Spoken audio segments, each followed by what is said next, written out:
Bit late, but let's call this meeting to order. Roll call, please.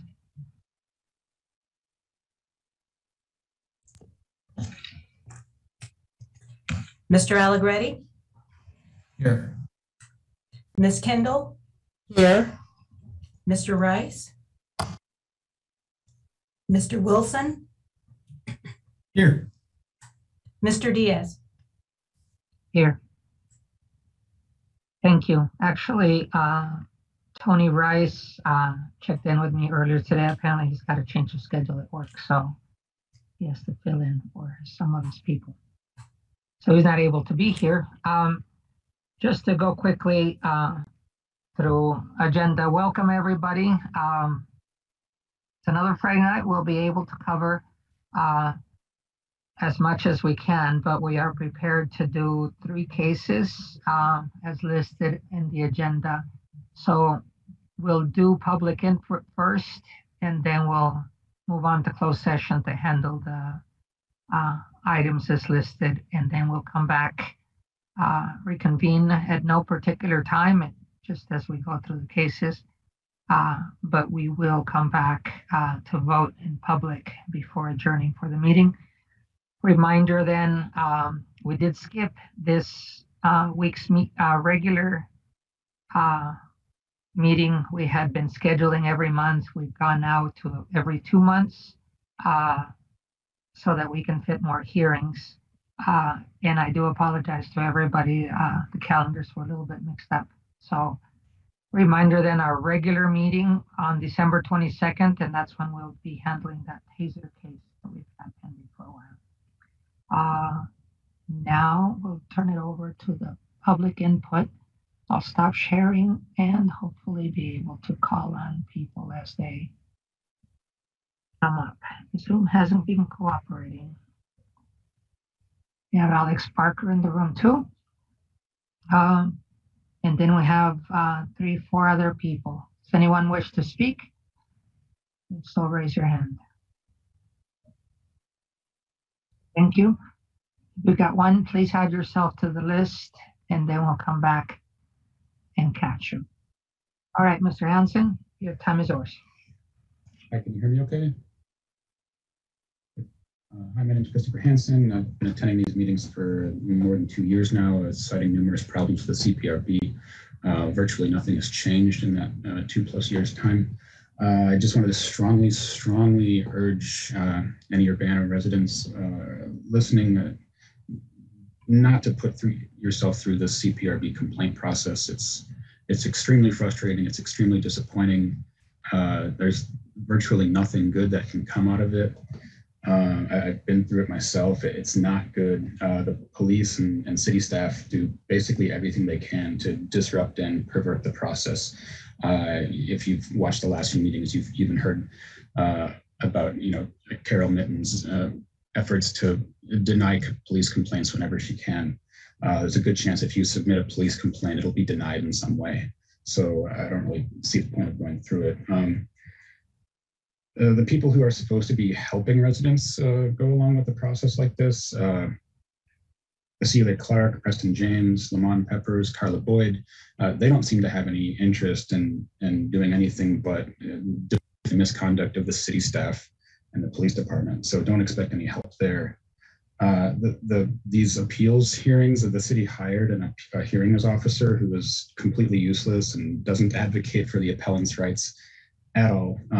Was hired from Meyer Capel, a law firm that has a lot of police officers as clients.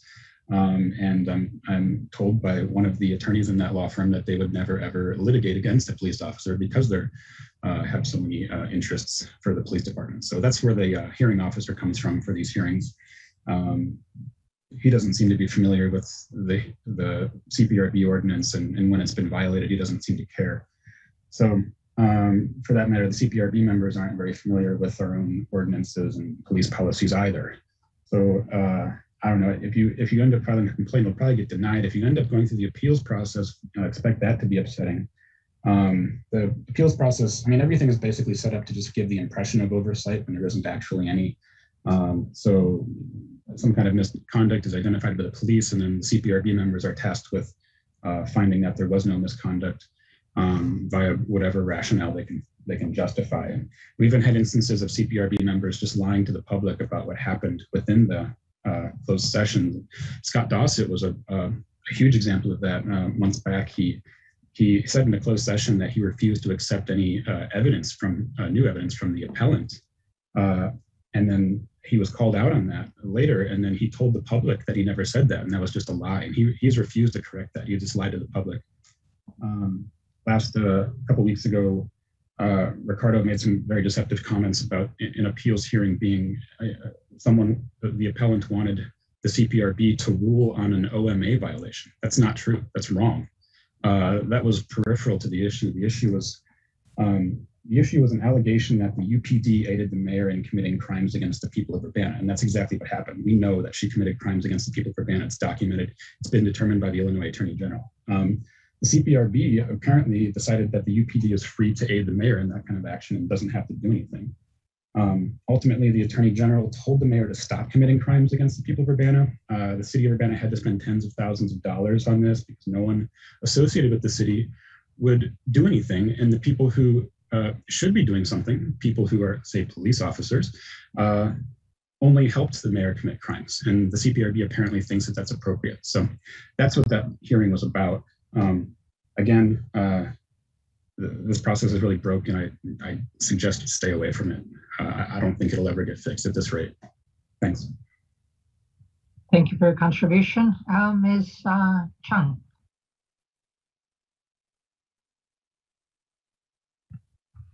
Hi, can you hear me? This is Tracy Chung. I wanted to, I guess, comment a bit about, well, first of all, I guess, thank you for commenting on your decisions, the decisions that you made for the CPRB appeals hearing. But after listening to your discussions, especially Ricardo's, I'm wondering, I'm a little confused because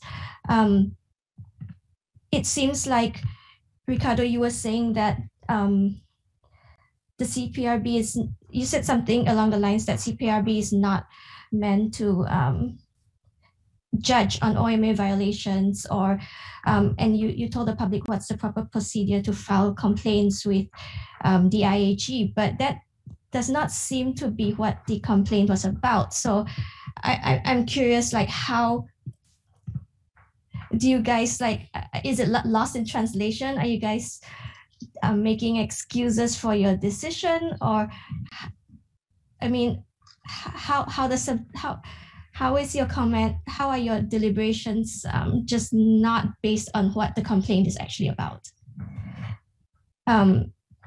Why didn't you guys address the issue of like inaccurate police reporting, or the police not following up, or the police not allowing Mayor Marlin to commit violations? So I'm just wondering why. I just don't understand the reason for your the explanation you gave for your decision. So maybe you could elaborate on that. Thank you. Thank you for your contribution. Before we do go into closed session, I'll entertain that motion in a second. We decided, I think, a good suggestion, and to try to be more transparent, to give an explanation of what we meant by our vote, or whichever way it went. There seems to be some misunderstanding.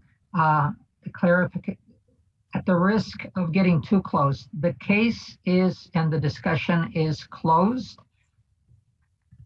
We are not allowed to talk about the specifics of both the person appearing in the people appearing in the hearing and the details of it. But we did categorize our decision into two.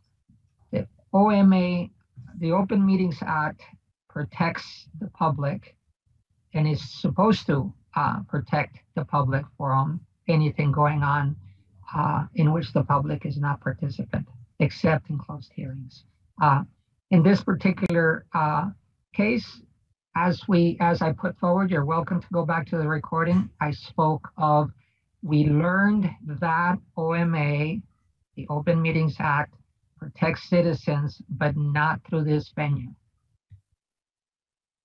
I did not comment on the specifics of how it applied to this particular case, except that we learned after consultations and as issues came up. OMA is handled through a different venue, and that was news to me. Not that part wasn't, but that it is a case in which the police is not involved. It is a complaint to that authority that handles the OMA as an act. It was clarified for us, and we learned that much. The contents of the complaint itself, as normal, it goes through the same process. There is a complaint, there is a chief's disposition, and then if the complainant is not happy, then they appeal the decision. And that contents is what was also is what we do hearing about. So not mentioning anything more because that case is relevant to that decision only. But our learnings and any policy recommendations are what we will be announcing at the end of this meeting today too. So may not be clear enough, except that our learnings are what they are, and I try to put them forward. I'll entertain a motion to go into closed session now. I move to go into closed session for the purposes of hearing the appeals as outlined in the agenda. Thank you. Do I hear a second? I'll second. Thank you, Colin. I guess we have to go through roll call, and then we'll see you all in everybody to go back into the new Zoom link that you all got, and we'll see you there in a couple of minutes. Ms. Kendall?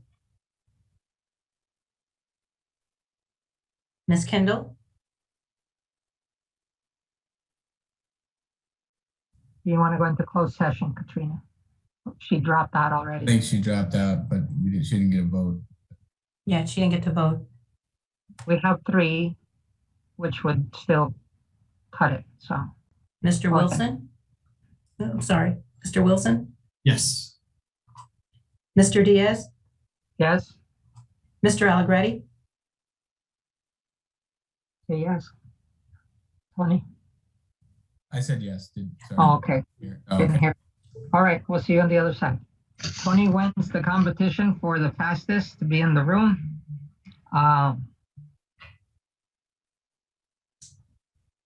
And so we've got, Ricardo, do you want me to make a motion? 1, 2, 3, 4 people attending the room, the virtual room. We have Katrina, Colin, and Tony back, and myself as board members, and the city conference room is also in the room. So it looks like we have everybody. I'll entertain a motion to close the closed session. Ricardo, I'd move to come out of closed session and come back into open session. Thank you. Second by? A second. Thank you, Katrina. I think we have to take a roll. So Carla? Mr. Wilson? Yes. Mr. Diaz? Yes. Mr. Allegretti? You're muted. Yes. Ms. Kendall? Yes. Thank you. I've lost the screen with my agenda. So going from notes, paper notes. I am ready to entertain a motion on AP 20-30. As to motion, or as to AP 20-30, I would move as to the chief's decision in 2020-30, finding of not sustained. Need a second? I'll second. Thank you, Colin. Can we have a roll call? Mr. Diaz, Aye.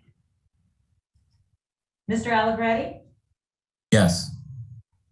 Ms. Kendall, Yes. Mr. Wilson. Yes.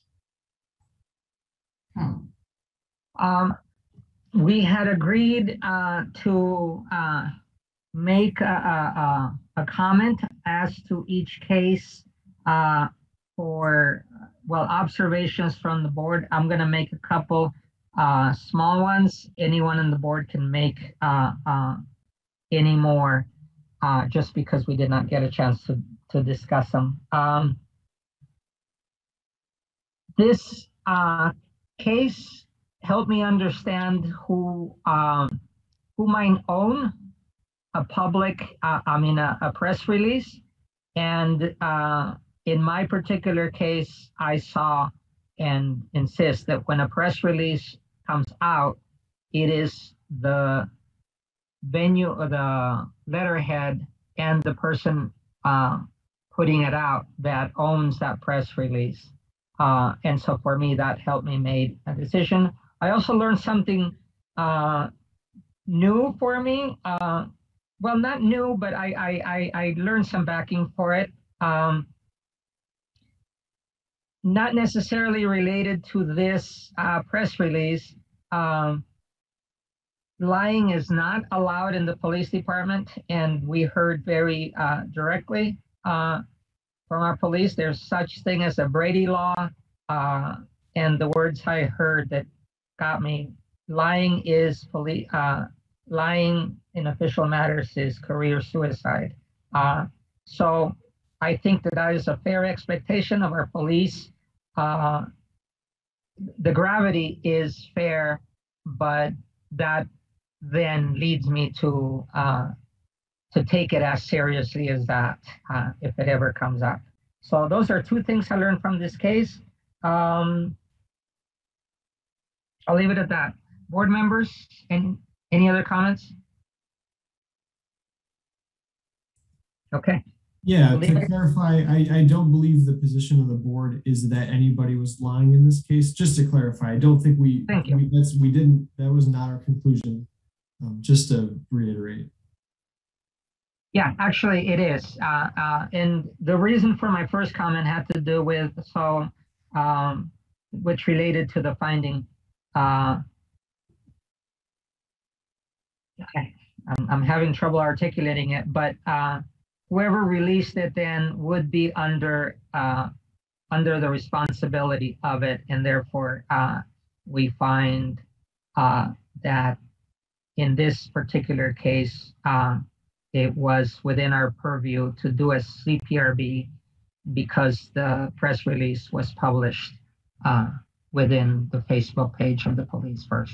So thank you very much. I am now ready to entertain a motion on AP 20-45. I think it's the next one on my list. I make a motion that in AP 20-45, that the finding of the police chief are sustained. Here, a second. I'll second. Okay, can we have a roll call? Mr. Allegretti, Yes. Ms. Kendall, Yes. Mr. Wilson, Yes. Mr. Diaz. Yes. As to observations, so the motion passes. Thank you, Ms. Kendall. As to comments first, Carla, I'm not first every time. Thank you very much. To vote. Comments as to the motion. As to the decision. I'll give you a couple in just a minute.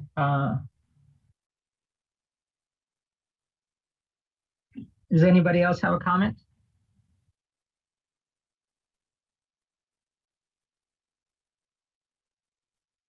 Okay, I'll give you a quick one from my notes.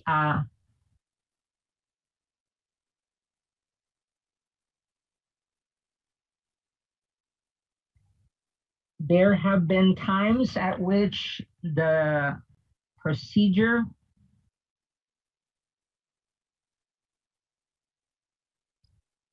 has changed and or personnel has changed into the CPRB has had different access to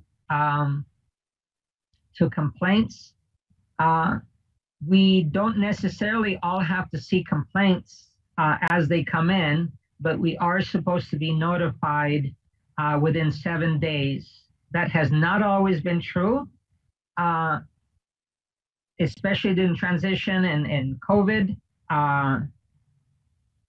As far as I can tell, and by definition this would be true, there has never been an instance where we're not shown complaints. That is, I have always been able to either walk into the office or look into the portal. But lastly, I cannot recall over my years here that we have not been allowed to see complaints.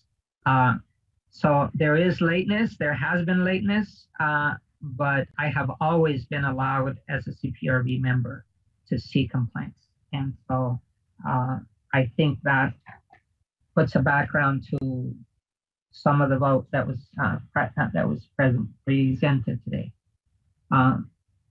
Thank you. The last one that we handled today is AP 20-46. I'm ready to entertain a motion. I make a motion that in regards to AP 20-46, that the finding of the police chief was sustained. Do I hear a second? I'll second. Thank you. Can I have a roll call? Ms. Kendall, Yes. Mr. Wilson, Yes. Mr. Diaz, Yes. Mr. Allegretti. Yes. Comments from board members?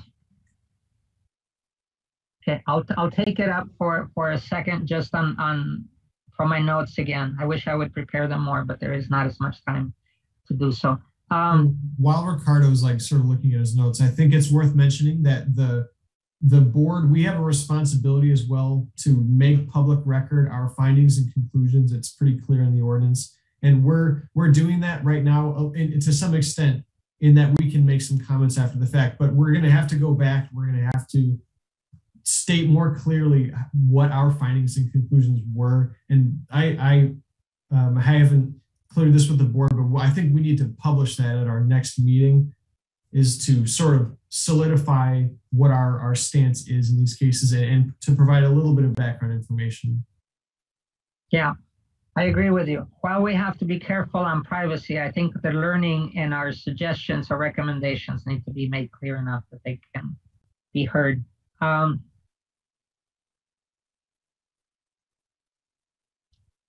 In this particular case, on a matter that I was present for,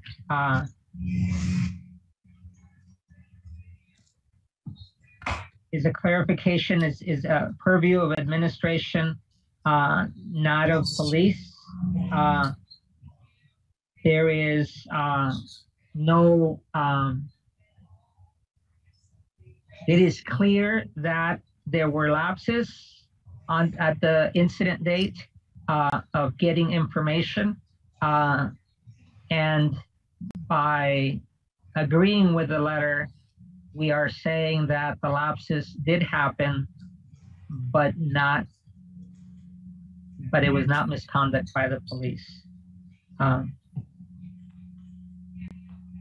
like to add that what happened back then is very unfortunate because it created a very tense situation, and there are changes that need to be yet made, but I am very happy that the process that we have today of preparing for a night such as tonight, the information is in the portal by obligation of staff, and it is for our benefit to be able to consider a case as fairly as possible with the information provided by both parties at their presentations and what has been documented in the portal.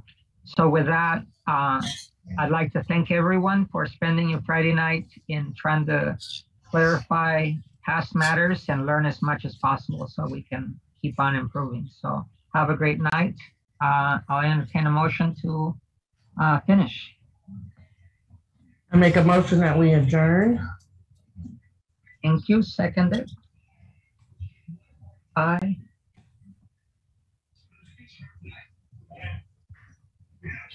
Somebody second that motion? I second if it wasn't heard.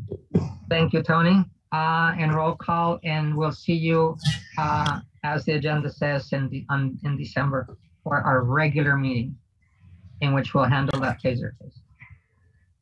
Go ahead, Carla. Mr. Wilson, Yes. Mr. Diaz, Yes. Mr. Allegretti, Yes. Ms. Kendall. Yes. Thank you. Have a good night. Thank you all. Have a good night.